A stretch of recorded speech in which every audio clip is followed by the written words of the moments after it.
I feel like it's a caveat that we never really cover on this show of like, calling someone an asshole doesn't mean that I'm like, you're a bad person. I'm like, oh, you're the asshole in this situation. But that just kind of means like, oh, like...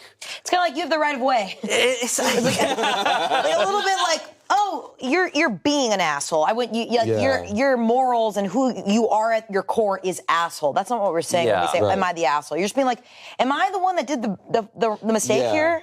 Because, like, if you give, am I the devil? And then we're like, okay, we're saying that you're a bad person. But then we're with, like, am I the asshole? We are kind of just being like, yeah, maybe don't do that again.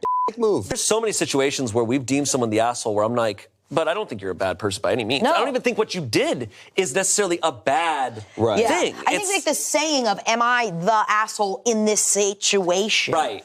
It's like, yes, that Reddit you name are. was taken. If someone was wearing the hat in this scene, it's you. Yeah, absolutely. Someone said, not the asshole. While it's never a good call to call your child a loser, you were using the word she used for her sister and in a conditional manner, so I'll give that a pass. I think it's probably closer to the truth that Sarah was never a loser. She was just playing a different game. She did what she was interested in, had close friends, and probably never wanted to be popular. Research has shown that siblings intentionally differentiate themselves from each other. I had 5 siblings, and we were all very different.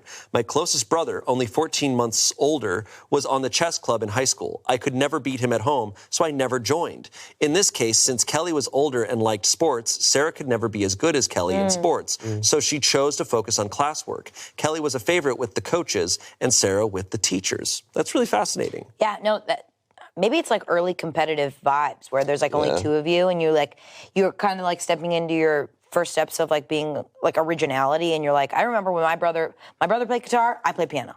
And when I picked up the guitar, it was like, no, this doesn't make sense. You can't play that too. And I thought that, he thought that, we all thought that. It was just like, no, we have our separate things. Yeah. That's true. I don't know why. That's interesting.